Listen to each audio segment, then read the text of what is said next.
سیرت النبی کریم صلی اللہ علیہ وآلہ وسلم، قسط نمبر 82، منافقین کی سازش۔ سیدہ عائشہ صدیقہ رضی اللہ عنہا فرماتی ہیں کہ کوچ کا اعلان ہوتے ہی میں قطع حاجت کے لیے اٹھ کھڑی ہوئی اور لشکر سے دور جنگل کی طرف چلی گئی۔ جب میں فارغ ہو گئی تو واپس لشکر گاہ کی طرف روانہ ہوئی۔ میرے گلے میں ایک ہار تھا، وہ ہار کہیں ٹوٹ کر گر گیا۔ مجھے اس کے گرنے کا پتہ نہ چلا۔ جب اس کا خیال آیا تو ہار کی تلاش میں واپس جنگل کی طرف گئی۔ اس طرح اس ہار کی تلاش میں مجھے دیر ہو گئی۔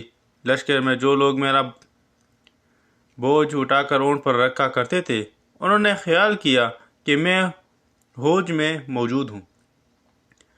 انہوں نے ہوج کو اٹھا کر اونٹ پر رکھ دیا اور انہیں احساس نہ ہوا کہ میں اس میں نہیں ہوں، کیونکہ میں دبلی پتلی اور کم وزن کی تھی۔ میں کاتی بھی بہت کم تھی، جسم پر موٹاپے کے آثار نہیں تھے۔ اس طرح لشکر روانہ ہو گیا۔ ہودج محمل کو کہتے ہیں، جو یہ ایک ڈوری نما چیز ہوتی ہے جو اونٹ پر نشست کے طور پر بلند کی جاتی ہے تاکہ عورت پردے میں رہے۔ ادھر کافی تلاش کے بعد میرا ہار مل گیا اور میں لشکر کی طرف روانہ ہوئی۔ وہاں پہنچی تو لشکر جا چکا تھا، دور دور تک سناٹا تھا۔ میں جس جگہ ٹہری ہوئی تھی وہیں بیٹھ گئی۔ میں نے سوچا جب انہیں میری گمشدگی کا علم کا پتہ چلے گا تو سیدھے یہاں آئیں گے۔ بیٹھے بیٹھے مجھے نیند نے آ لیا۔ صفوان سلمی رضی اللہ عنہ کی ذمہ داری یہ تھی کہ وہ لشکر کے پیچھے رہا کرتے تھے تاکہ کسی کا کوئی سامان رہ جائے یا گر جائے تو اٹھا لیا کرے۔ اس روز بھی لشکر سے پیچھے تھے۔ چنانچہ جب یہ اس جگہ پہنچے جہاں قافلہ تھا تو انہوں نے مجھے دور سے دیکھا اور خیال کیا کہ کوئی آدمی سویا ہوا ہے۔ نزدیک آئے تو انہوں نے مجھے پہچان لیا۔ مجھے دیکھتے ہی انہوں نے انا للہ و انا الیہ راجعون پڑھا۔ ان کی آواز سن کر میں جاگ گئی۔ انہیں دیکھتے ہی میں نے اپنی چادر اپنے چہرے پر ڈال لی۔ حضرت عائشہ صدیقہ رضی اللہ عنہا فرماتی ہے، صفوان سلمی حیرت زدہ تھے کہ یہ کیا ہوا، لیکن منہ سے انہوں نے ایک لفظ نہ کہا، نہ میں نے ان سے کوئی بات کی۔ انہوں نے اپنی اونٹنی کو میرے قریب بٹھا دیا اور صرف اتنا کہا، ماں سوار ہو جائیے۔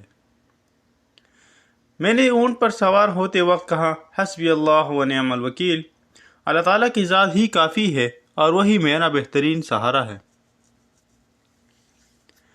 پھر میرے سوار ہونے کے بعد انہوں نے اونٹ کو اٹھایا اور اس کی مہار پکڑ کر آگے روانہ ہوئے، یہاں تک کہ لشکر میں پہنچ گئے۔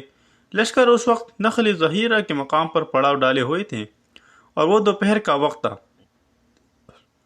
جب ہم لشکر میں پہنچے تو منافقوں کے سردار عبداللہ بن ابی کو بہتان لگانے کا موقع مل گیا۔ اس نے کہا، یہ عورت کون ہے جسے صفوان ساتھ لایا ہے؟ اس کے ساتھ ہی منافق بول اٹھے، یہ عائشہ ہے، صفوان کے ساتھ آئی ہیں۔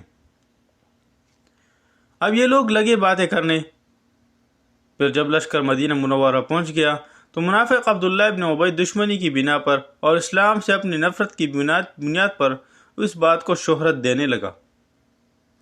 امام بخاری رحمہ اللہ لکھتے ہیں، جب منافق اس واقعہ کو ذکر کرتے تو عبداللہ بن ابی بڑھ چڑھ کر ان کی تائید کرتا تاکہ اس واقعے کو زیادہ سے زیادہ شہرت ملے۔ سیدہ عائشہ صدیقہ رضی اللہ عنہا فرماتی ہیں، مدینہ منورہ آ کر میں بیمار ہو گئی۔ میں 1 ماہ تک بیمار رہی۔ دوسری طرف منافق اس بات کو پھیلاتے رہے، بڑا چڑھا کر بیان کرتے رہے۔ اس طرح یہ باتیں نبی اکرم صلی اللہ علیہ وسلم تک اور میرے ماں باپ تک پہنچی، جبکہ مجھے کچھ بھی نہیں معلوم ہو سکا تھا۔ البتہ میں محسوس کرتی تھی کہ آن حضرت صلی اللہ علیہ وآلہ وسلم مجھ سے پہلے کی طرح محبت سے پیش نہیں آتے تھے، جیسا کہ پہلے بیماری کے دنوں میں میرا خیال رکھتے تھے۔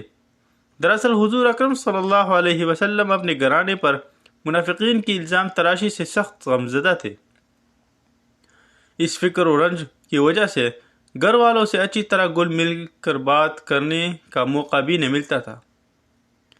آپ صلی اللہ علیہ وآلہ وسلم کے اس طرز عمل سے میں پریشان رہنے لگی۔ میری بیماری کم ہوئی تو ام مستح رضی اللہ عنہا نے مجھے وہ باتیں بتائی جو لوگوں میں پھیل رہی تھی۔ ام مستح رضی اللہ عنہا نے خود اپنے بیٹے مستح کو بھی برا بلا کہا کہ وہ بھی اس بارے میں یہی کچھ کہتا پھرتا ہے۔ یہ سنتی ہی میرا مرض لوٹ آیا، مجھ پر غشی طاری ہونے لگی، بخار پھر ہو گیا۔ گھر آئی تو بری طرح بے چین تھی، تمام رات روتے گزری، آنسو رکتے نہیں تھے، نیند آنکھوں سے دور تھی۔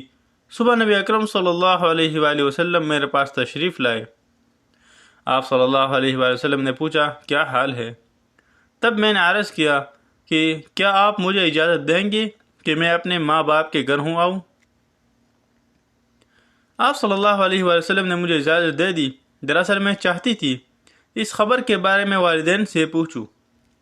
جب میں اپنے ماں باپ کے گھر پہنچی تو میری والدہ ام رومان رضی اللہ عنہا مکان کے نچلے حصے میں تھی، جبکہ والد اوپر والے حصے میں قرآن کریم کی تلاوت کر رہے تھے۔ والدہ نے مجھے دیکھا تو پوچھا تم کیسے آئے؟ میں نے ان سے پورا قصہ بیان کر دیا اور اپنی والدہ سے کہا اللہ آپ کو معاف فرمائے، لوگ میرے بارے میں کیا کیا کہہ رہے ہیں، لیکن آپ نے مجھے کچھ بتایا ہی نہیں۔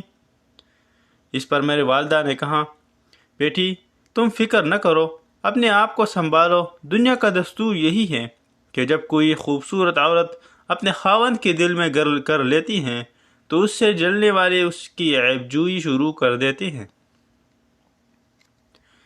یہ سن کر میں نے کہا اللہ کی پناہ، لوگ ایسی باتیں کر رہے ہیں، کیا میرے ابا جان کو بھی ان باتوں کا علم ہے؟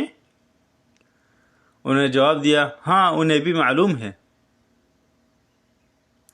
اب تو مارے رنج کا کہ میرا برا حال ہو گیا، میں رونے لگی۔ میرے رونے کی آواز والد کے کانوں تک پہنچی تو وہ فوراً نیچے اتر آئے۔ انہوں نے میری والدہ سے پوچھا اسے کیا ہوا؟ تو انہوں نے کہا اس کے بارے میں لوگ جو افواہیں پھیلا رہے ہیں وہ اس کے کانوں تک پہنچ چکی ہے۔ اب تو والدہ بھی رونے لگی، والد بھی رونے لگے۔ اس رات بھی میں روتی رہی، پوری رات سو نہ سکی۔ میری والدہ بھی رو رہی تھی، والد بھی رو رہے تھے، ہمارے ساتھ گھر کے دوسرے لوگ بھی رو رہے تھے۔ ایسی میں ایک انصاری عورت ملنے کے لیے آ گئی، میں نے اسے اندر بلا لیا۔ ہمیں روتے دیکھ کر وہ بھی رونے لگی، یہاں تک کہ ہمارے گھر میں جو بلی تھی وہ بھی رو رہی تھی۔ ایسی میں رسول اللہ صلی اللہ علیہ وآلہ وسلم تشریف لے آئے۔ آپ صلی اللہ علیہ وآلہ وسلم نے سلام کیا اور بیٹھ گئے۔ جب سے یہ باتیں شروع ہوئی تھی آپ صلی اللہ علیہ وآلہ وسلم نے میرے پاس بیٹھنا چھوڑ دیا تھا، لیکن اس وقت آپ صلی اللہ علیہ وآلہ وسلم میرے پاس بیٹھ گئے۔ ان باتوں کو 1 ماہ ہو چکا تھا۔ اس دوران آپ صلی اللہ علیہ وآلہ وسلم پر وحی بھی نازل نہیں ہوئی تھی۔ آپ صلی اللہ علیہ وآلہ وسلم نے بیٹھنے کے بعد کلمہ شہادت پڑھا اور فرمایا عائشہ مجھ تک تمہارے بارے میں ایسی باتیں پہنچی ہیں، اگر تم ان تہمتوں سے بری ہو اور پاک ہو تو اللہ تعالیٰ خود تمہاری برات کا فرما دیں گے، اور اگر تم اس گناہ میں مبتلا ہوئی ہو تو اللہ تعالیٰ سے استغفار کرو اور توبہ کرو، کیونکہ بندہ جب اپنے گناہ کا اقرار کر لیتا ہے اور اللہ سے توبہ کرتا ہے تو اللہ تعالیٰ اس کی توبہ قبول کرتے ہیں۔ اس پر میں نے اپنے والد اور والدہ سے عرض کیا جو کچھ رسول اللہ صلی اللہ علیہ وآلہ وسلم نے فرمایا ہے اس کا جواب دیجیے۔ جواب میں حضرت ابوبکر صدیق رضی اللہ عنہ نے فرمایا میں نہیں جانتا اللہ کے رسول سے کیا کہوں۔ تب میں نے عرض کیا آپ سب نے یہ باتیں سنی، اب اگر میں یہ کہتی ہوں کہ میں ان الزامات سے بری ہوں اور میرا اللہ جانتا ہے کہ میں بری ہوں تو کیا اس پر یقین کر لیں گے؟ لہٰذا میں صبر کروں گی، میں اپنے رنج اور غم کی شکایت اپنے اللہ سے کرتی ہوں۔ اس کے بعد میں اٹھی اور بستر پر لیٹ گئی۔ اس وقت میں سوچ بھی نہیں سکتی تھی کہ اللہ تعالیٰ میرے معاملے میں آیات نازل فرمائیں گا، جن کی تلاوت کی جایا کرے گی، جن کو مسجدوں میں پڑھایا جایا کرے گا۔ البتہ میرا خیال تھا کہ اللہ تعالیٰ میرے بارے میں رسول اللہ صلی اللہ علیہ وآلہ وسلم کو کوئی خواب دکھا دیں گے اور مجھے اس الزام سے بری فرما دیں گے۔ ابھی ہم لوگ اسی حالت میں تھے کہ اچانک آپ صلی اللہ علیہ وسلم پر وحی کے آثار محسوس ہوئے۔ سلسلہ جاری رہے گا، باقی اگلی قسط میں انشاءاللہ تعالی۔